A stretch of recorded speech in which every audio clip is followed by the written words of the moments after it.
Assalamualaikum warahmatullahi wabarakatuh. Pada kesempatan kali ini kita akan belajar tentang hadis Arba'in Nawawi yang ke-15, yaitu tentang berkata yang baik atau diam. Sebelumnya perkenalkan, aku Alia Azhar Salsabila dari Prodi Ilmu Hadis Universitas Ahmad Dahlan yang akan menjelaskan tentang materi ini. Yuk kita lanjut ke pembahasan selanjutnya.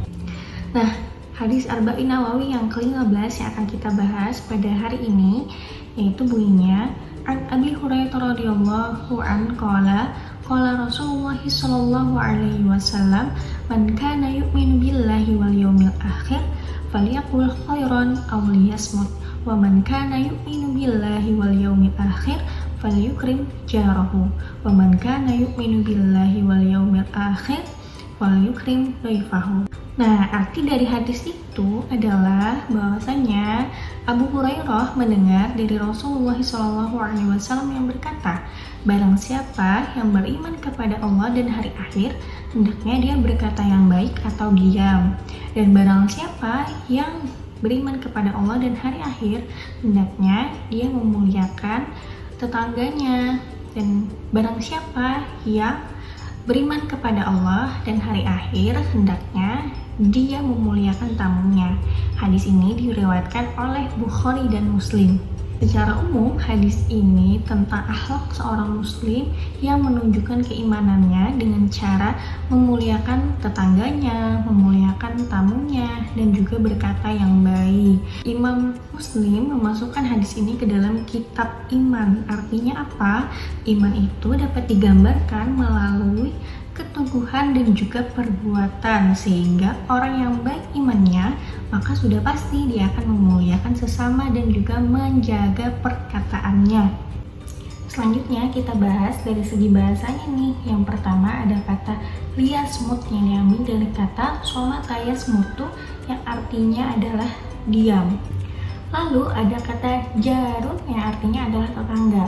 Nah, Ibnu Hajar al-Asqalani menjelaskan dalam kitabnya Fathul Bari tentang arti tetangga.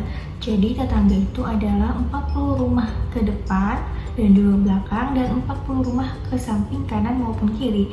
Adapun yang lain juga menyebutkan bahwa tetangga itu adalah satu kampung bisa disebut sebagai tetangga.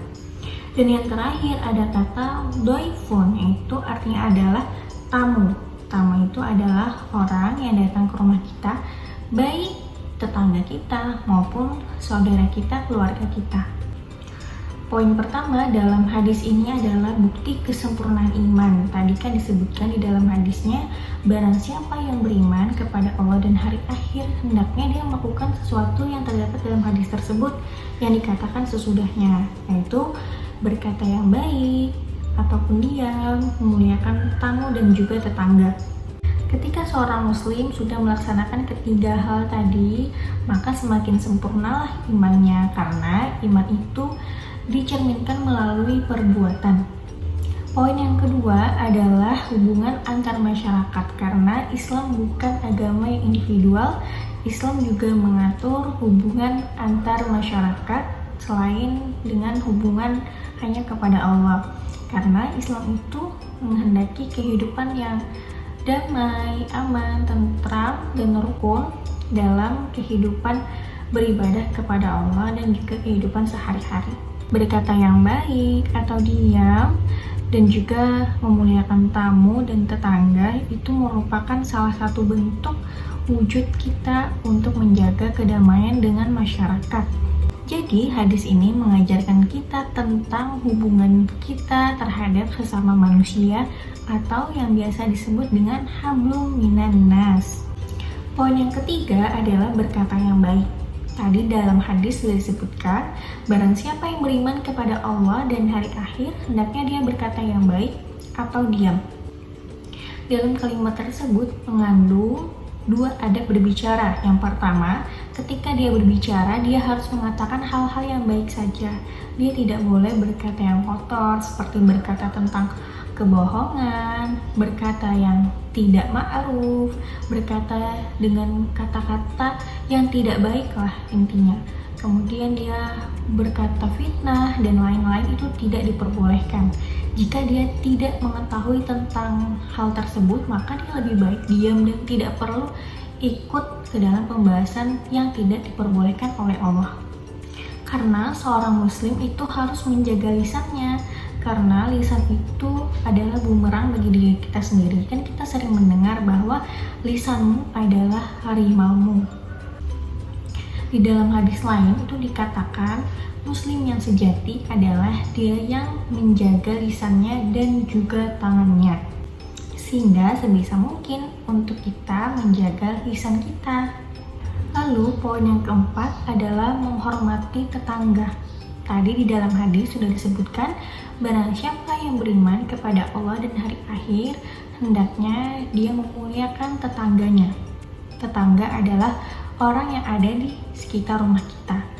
Bagaimana cara memuliakan tetangga? Yaitu yang pertama, menolongnya dan membantunya. Ketika ada tetangga kita yang merasa kesulitan, maka kita harus menawarkan bantuan dan memberikan bantuan kita sebaik mungkin. Yang kedua adalah berbagi makanan dan juga kebaikan lainnya. Jika kita mendapatkan rezeki dari Allah, maka kita bisa membagikannya kepada orang lain agar orang lain juga bahagia seperti kita. Dan yang terakhir adalah tidak menyakiti mereka, yaitu menyakiti baik secara lisan maupun dengan perbuatan kita. Karena di dalam hadis dikatakan tidak akan masuk surga orang yang mengganggu tetangganya. Dan yang kelima, yaitu yang terakhir adalah menghormati tamu. Di dalam hadis tadi juga dikatakan, barang siapa yang beriman kepada Allah dan hari akhir, hendaknya dia menghormati tamunya. Salah satu adab ketika menghadapi tamu adalah memuliakannya dengan jamuan yang ada di dalam rumah kita. Ada makanan bisa kita berikan kepada tamu yang datang untuk melepas dahaga dan laparnya. Dan sebaliknya, ketika kita menjadi tamu, alangkah baiknya kita memperhatikan kondisi pemilik rumah dan jangan sampai menyusahkan mereka. Nah, inilah keindahan Islam yang mengatur segala aspek yang ada dalam hidup kita, bahkan untuk menghormati sesama. Semoga kita semua dapat mengamalkan poin-poin yang terdapat dalam hadis Arba'in Nawawi yang ke-15 ini ya. Sekian yang dapat aku sampaikan, sampai jumpa di pertemuan berikutnya. Dadah. Wassalamualaikum warahmatullahi wabarakatuh.